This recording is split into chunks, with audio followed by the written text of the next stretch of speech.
Madame la Première ministre, Mesdames et Messieurs les membres du gouvernement, Mesdames et Messieurs les experts et intervenants, distingués invités, vous souhaitant la bienvenue à l'ouverture de ce séminaire gouvernemental placé sous le thème « Sceller le pacte d'engagement citoyen pour la cohésion et la solidarité gouvernementale », je voudrais, à l'entame de mon propos, vous préciser que j'attache du prix à ces assises. Nous nous réunissons dans un contexte particulièrement crucial pour notre pays, marqué par des défis sécuritaires et économiques significatifs, mais aussi par de nouvelles opportunités de développement et de progrès pour notre nation. Ce moment est décisif pour définir les lignes directrices de notre engagement collectif. Les défis que nous devons relever sont nombreux et complexes et les attentes de notre peuple sont claires et pressantes. En effet, le peuple congolais nous a honorés en nous accordant une fois de plus sa confiance lors des dernières élections, offrant au passage une majorité parlementaire confortable à notre coalition. Cette confiance renouvelée n'est pas seulement un honneur, mais surtout un impératif de redevabilité pour nous tous. Elle nous oblige à une action déterminée et résolue. Nos concitoyens attendent des résultats tangibles, des changements concrets dans leur quotidien, et nous devons être à la hauteur de leurs aspirations. C'est ainsi que, lors de la première réunion du Conseil des ministres de ce gouvernement, j'ai insisté sur l'importance de travailler sans relâche et avec un sens profond de dévouement pour atteindre les résultats attendus par nos concitoyens, conformément aux 6 engagements que j'ai pris pour cette nouvelle mandature, à savoir création de plus d'emplois, protection et stabilisation du pouvoir d'achat, sécurisation du territoire national, diversification de l'économie nationale, garantie de l'accès aux soins de santé et renforcement de l'efficacité des services publics. Ce séminaire a pour but de renforcer notre cohésion et notre solidarité gouvernementale. Je vous invite donc à vous approprier pleinement les principes directeurs, les valeurs cardinales et les obligations qui régissent la fonction ministérielle et l'action gouvernementale. Votre rôle est crucial pour assurer une gouvernance efficace, efficiente et orientée vers les résultats. La solidarité gouvernementale, la discipline et l'adhésion sans faille au rôle de coordination de la Première ministre, chef du gouvernement, sont des éléments essentiels pour garantir le succès de votre action collective. Nous devons œuvrer à l'émergence de notre pays, le seul que nous avons, la République démocratique du Congo en concrétisant les engagements que j'ai pris devant notre peuple. Tout en vous souhaitant de fructueux travaux, je déclare ouvert ce séminaire gouvernemental. Que vive la République démocratique du Congo, que Dieu bénisse notre pays. Je vous remercie.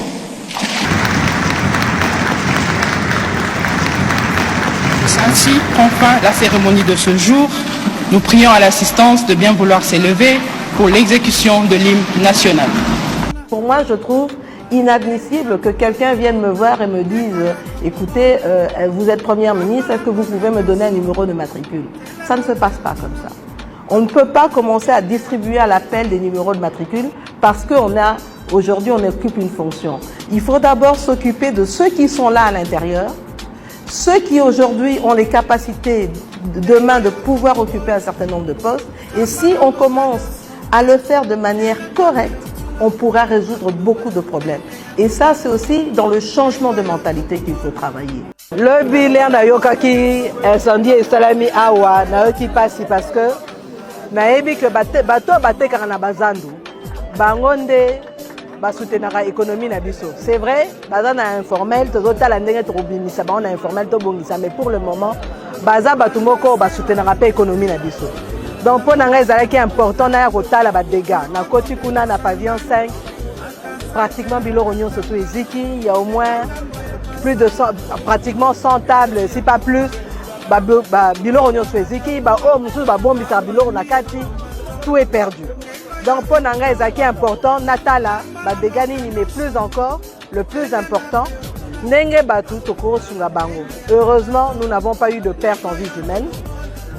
Mais na ndenge eza boye mpo na kobongisa ifo tokende na ordre nasengi bango bareprésentant badétaillant baya lobi na bureau bareprésentant oyo ya bagrossiste bango nyonso tu bakoya na badoléance na bango en faisant une liste bato oyo bazikisi biloko banimero ya telefone na bango bakomo na bango na biloko oyo baza koteka na pavillon esika bazalaki mpo tokoka kocontrôle bakoya administrateur pe ya marché à kozala gouverneur à ville à kozala bourgmestre à kozala minaye na ministre à santé parce que ndenge eza awa toza na ba problème pe sanitaire et bandi to biso nyonso toyoki makambo ya mpox eza pe important na milieu au total ndenge toko sensibiliser batu po tokoka pe ko combattre maladie wana biso nyonso to lobi tokokutana na bureau nanga na primature poto solo la toyeba ndenge tokosunga baninga na biso ya marché ya liberté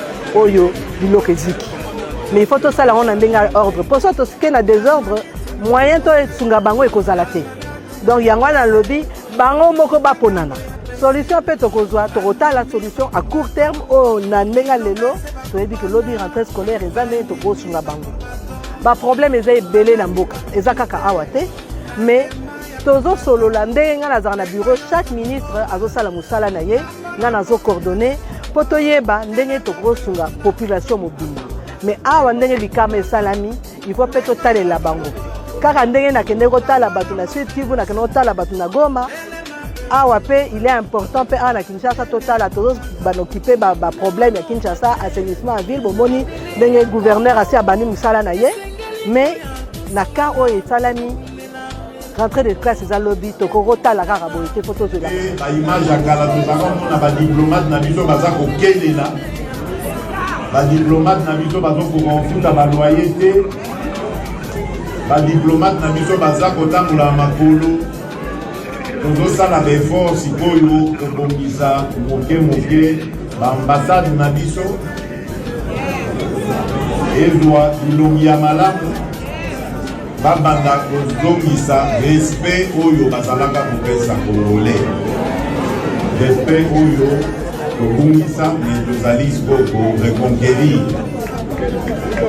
Alors c'est pourquoi bino mpe bopesa lokumu na mboka na bino bokendaka na ambassade po yango te ndako na biso ambassade ezali na devoir ya koasiste congolais nyonso esika azali. Ata bakangi congolais akoti na boloko, ambassade ezali na droit ekende kotuna ressortissant na biso wana bokangi ebitani.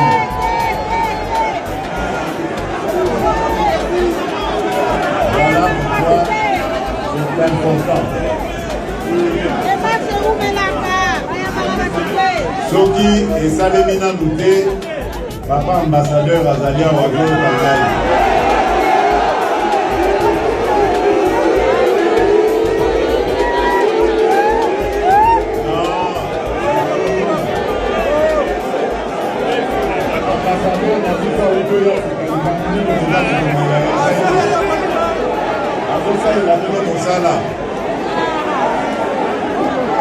likambo ya kozomela moto ezali kawa azosalela bino mosala bokosepela na ye makasi.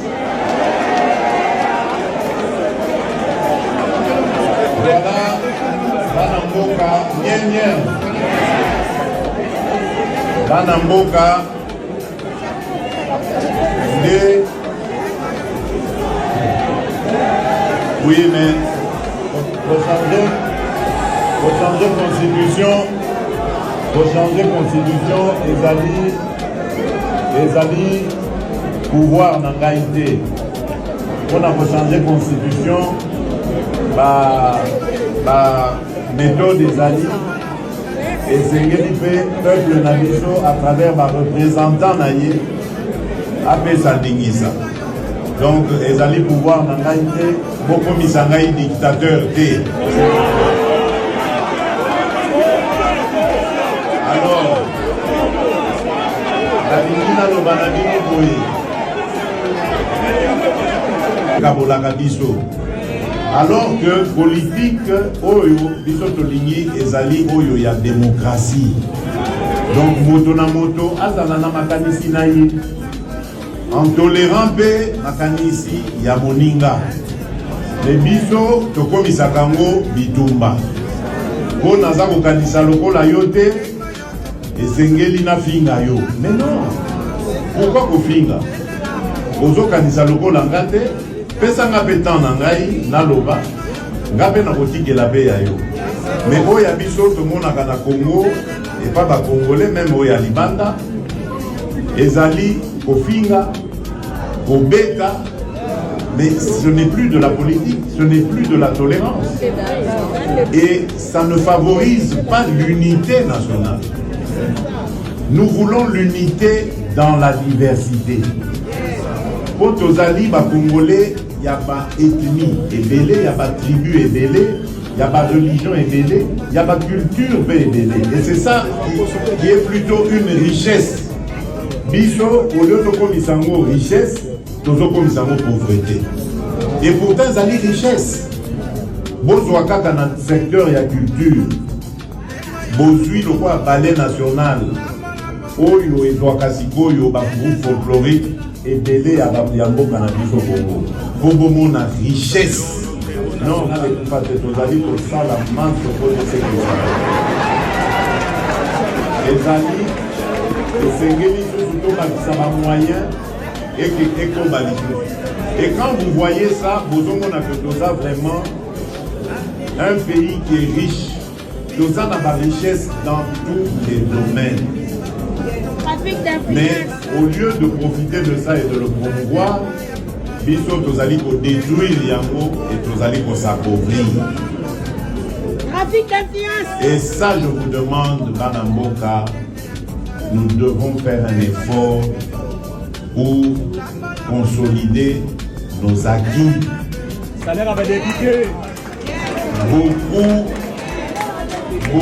Ces valeurs locaux que nous allons qualifier aujourd'hui d'esclaves de salon n'ont d'autre repère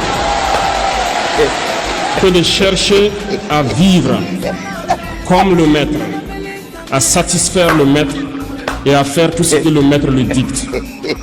Ils volent, ils pillent nos États, amènent tout chez le maître et leur richesse est conservée chez le maître. Ils font tout pour vivre comme le maître et toujours le satisfaire. Lorsque le maître commande, ils exécutent. Savez-vous qui sont ces esclaves de salon? Eh bien, nous allons vous expliquer ce que c'est. Ce sont des individus qui n'ont aucune dignité, qui n'ont aucune morale, qui n'ont aucune personnalité. Mais le maître esclave a toujours su identifier ces individus. Ils sont toujours prêts à trahir leurs frères pour satisfaire le maître. Ils nous ont trahis depuis l'indépendance et d'autres continuent jusqu'aujourd'hui à nous trahir au profit de leur maître. Yo Félix Tshilolo, moi je suis bengana ka olanda koteo. Ba bengana ka olanda ko Nicolas Salite, mobile momba, okene pas Chantal Kazadi, na veste, obotani Chantal Kazadi. Otikala la ba nyongo tango zomela ba jiva tibino ba Christian Tshisekedi bobotani. Veste ba ida bino na ba Chantal Kazadi, komela ba sanga tongo midi pokwa. Bobosani. Otikala ba nyongo ba bien. Mais Gordo, mais Motoana Vandagi na poto. Asa salata moi bakuru, kuna te nini tout ça. Donc il comprend rien du tout. Na motu na ye nyei ka ko vimba ka lokwa ligorodo mais eloko te na motu na ye vraiment. Hein? Mais toko suka ndenge nini mboka munene boye ko zala na moto bolole boye. Mais toko suka comment? Hein? Mais Gordo, mais Motoana Vandagi na poto. Asa salata moi bakuru, kuna te nini tout ça. Donc il comprend rien du tout. Na motu na ye nyei ka ko vimba ka lokwa ligorodo mais eloko te na motu na ye vraiment. Hein? Mais toko suka ndenge nini mboka munene boye ko zala na moto bolole boye. Mais toko suka comment? Hein? Patrick Gordo atako basala qui dit là go. Mais Ozala a la décision attend mon côté. Donc c'est pour cela à Lobaki que voilà il a une expérience avérée. Et c'est Moutouana FCC Yazana Mayela classe ni na sala dans l'expérience avérée. Seulement pour lui, il ne connaît rien du tout. Il est moko bongo mabanga et comment quelqu'un depuis sa naissance il n'a jamais travaillé, il ne sait pas comment traiter les dossiers, il ne sait pas comment signataire basara nangonini. Donc c'est pour cela tout il demande tout pour moto ya zotu na motu na ye zanyi. Alors yende kutu diarrhée na motu na ye et loko moko te. Mais que ça la bénéfice que mise en place pendant STO basi batomboki balobino il faut basoda basali ba 10 ans 15 ans mona soda na police basa la place moko 5 ans 10 ans police ko ça la place moko 5 ans 10 ans. Hein? Donc il ne sait pas faire une mini mise en place, rien du tout. Mini mise en place, c'est tout ce que nous demandons.